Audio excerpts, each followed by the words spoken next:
Grit. Courage. Passion. Honor.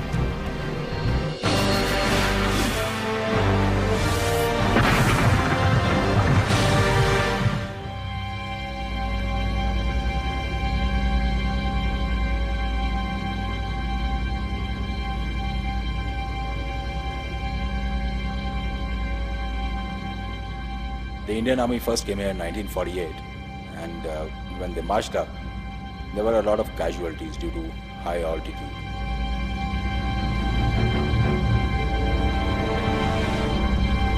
There's acute mountain sickness, there's high altitude pulmonary edema where you get water in your lungs, and there's high altitude cerebral edema where you get water in your brain. All these latter two can be killer diseases. When a soldier is deployed at an altitude of 21,000 feet in the Siachen Glacier, there are chances he will collapse after suffering from breathlessness and sweating profusely. A soldier is suffering from high-altitude pulmonary edema. Excess fluid has accumulated in his lungs and he has serious difficulty in breathing. The Army chopper lands straight away at a helipad constructed within the premises of Leh's Army Hospital. Today we make sure that any of these people we do not lose them. While they are working so hard and putting their lives on the line, that we have to do the best for them. Pulmonary edema can prove fatal. The doctors at General Hospital in Leh are already in standby mode to handle this emergency. The casualty is rushed into the hospital hyperbaric chamber. The hyperbaric chamber is a sealed chamber which creates a high-pressure environment higher than the atmospheric pressure at sea level. Okay, these are hyperbaric chambers inside which pressure can be increased to any desired amount. They have a limit of about 5 atmospheres. Whole idea of these chambers in a case of HAPO is to increase the pressure inside the body, the pressure of gases inside the body, the same as it would be at sea level. As a result, body responds as if it were at sea level. The patient recovers rapidly. We do not need to evacuate them. In fact, today we treat patients of HAPO and we keep them here. We do not even send them down.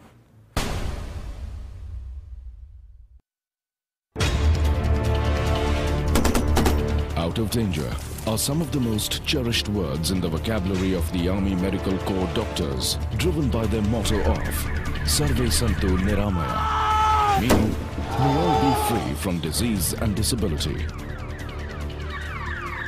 Combat casualties come to you in a case where they may be grievously injured, or bullet injuries, blast injuries, and here time is of the essence. We have to give urgent care at the earliest to ensure that we do not lose any patient. The Indian Army Medical Corps serves the country's troops in the forwardmost line of contact. They deal with wartime casualties and heal the wounded despite grave risks to their personal safety. By virtue of being at the front line, the Army Medical Corps personnel enjoy combatant status. Our doctors also command our own establishments, and even in war we command our establishments and move along with the combat troops right behind the front lines to provide them all sorts of medical care. All the Army doctors, nurses and paramedics receive basic military and technical training to operate and survive in the battlefield.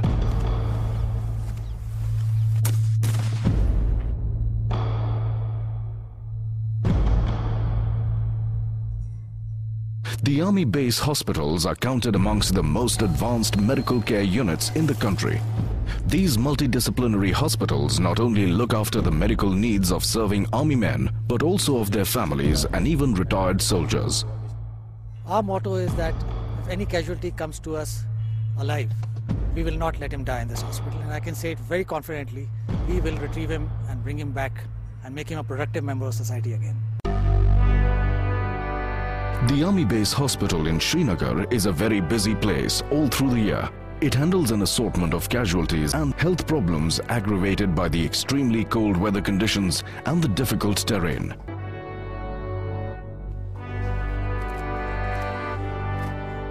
I have held the Indian Army Jawan in such high regard that nothing I do will ever be enough for them.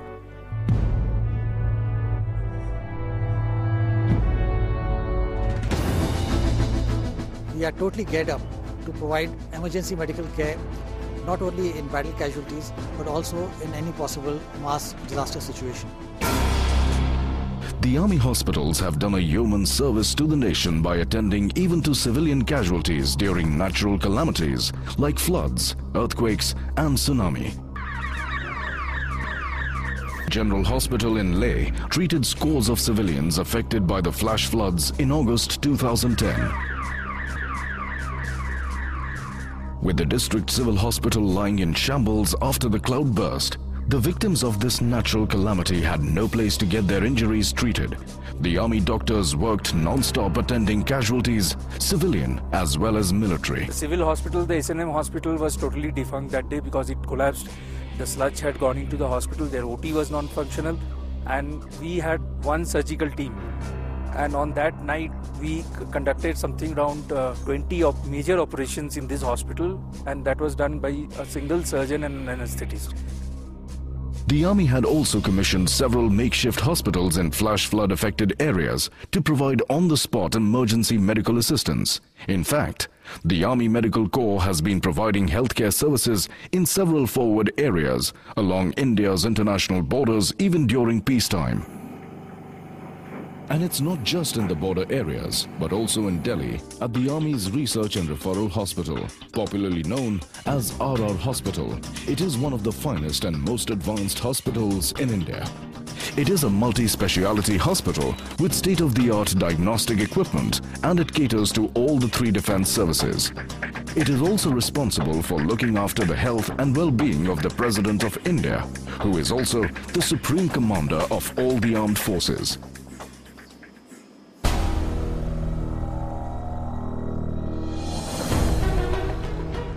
It would not be an exaggeration to call ASC the lifeline of Indian Army.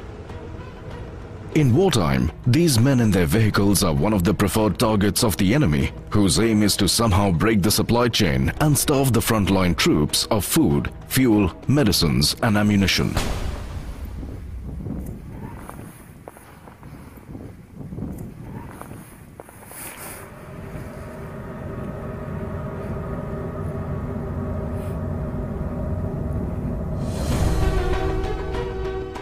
Conquering adversities is a part and parcel of a soldier's life in the Army Service Corps. We make sure that the troops in the most forward post, they don't have to look back for their logistic support, and we push everything forward. The ASC is closely associated with the planning and execution of all the logistical support operations of the Army, which makes it indispensable during both war and peace. As we all know that our troops march on their stomach. So we make sure that their stomachs are not empty and security of our nation is not compromised because of the want of logistic support. As the oldest and largest administrative arm of the Indian Army, the Army Service Corps is driven by its motto of Seva Asmakam Dharmam, that is, service is my creed. ASC is also responsible for the issuing of fresh rations to the entire army. The planning and logistics involved in supplying rations to such a large force is more difficult than it sounds. First challenge that we have is underdeveloped roads and tracks.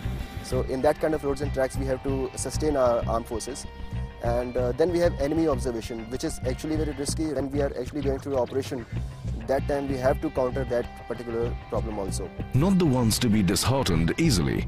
The ASC officers and their men dodge the enemy using a variety of tactics, which include sending dummy convoys. And to reach the soldiers posted in some of the most inaccessible areas, the ASC employs a wide variety of means to keep them going, come what may. The ASC also uses animals, helicopters and aircraft to transport and drop stores at the point of action. We as ASC, we are responsible for providing those troops with water, with ration, with fuel, oil or lubricants, with ammunition for whatever requirement. So that is why I think it is very important for us to exist so that we can support the troops who are ahead of us. It's an ecstatic feeling that you can feed the troops who are securing these great heights where very few have been able to go till now.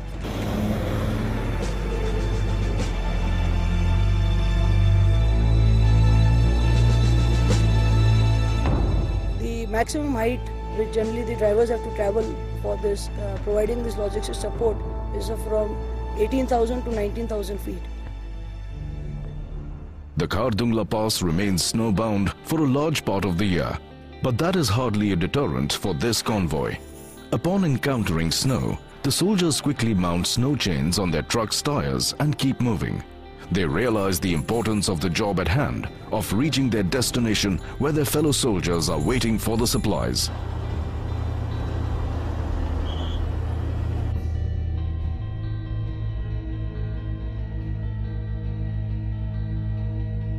Each of these trucks is manned by a driver only.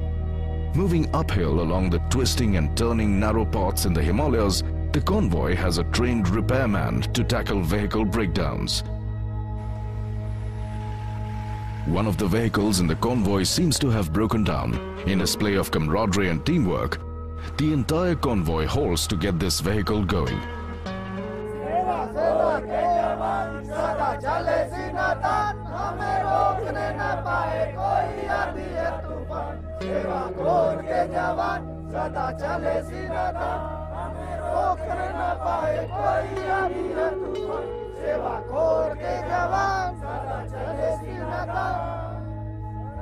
Ignoring the glacial chill all around, these men surely know how to keep up their tempo.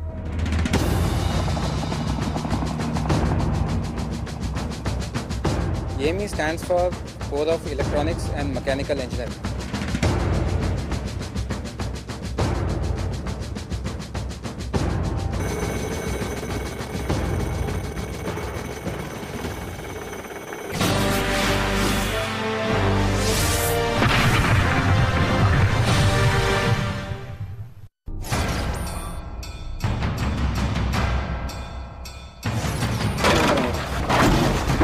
बंदे को shock लगता है एक officer को.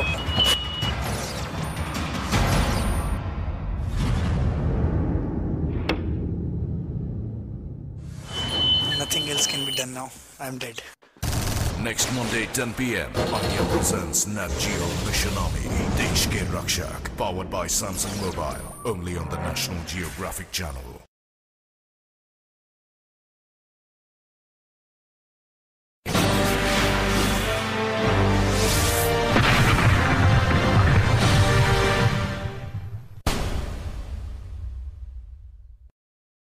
These trucks belonging to the Army Service Corps are waiting at this Army Ordnance Corps depot to pick up stores for the troops manning forward posts in the Kargil sector.